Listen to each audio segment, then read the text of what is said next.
রাজ্য রাজনীতিতে ফের চাঞ্চল্য। বীরভূমের কঙ্কালীতলায় স্থানীয় তৃণমূল নেতা মামুন শেখকে ঘিরে বিক্ষোভের ঘটনায় উত্তপ্ত হয়ে উঠল এলাকা।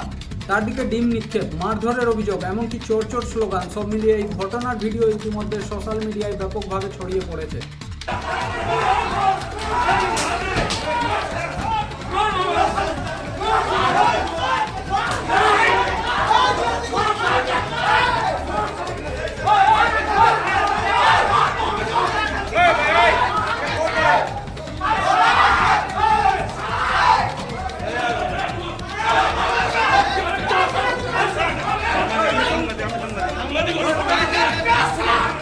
স্থানীয় সূত্র প্রকাশ্যে আসা ভিডিও অনুযায়ী কঙ্কালীতলা এলাকায় মামুন শেখ জনরোষের মুখে পড়েন।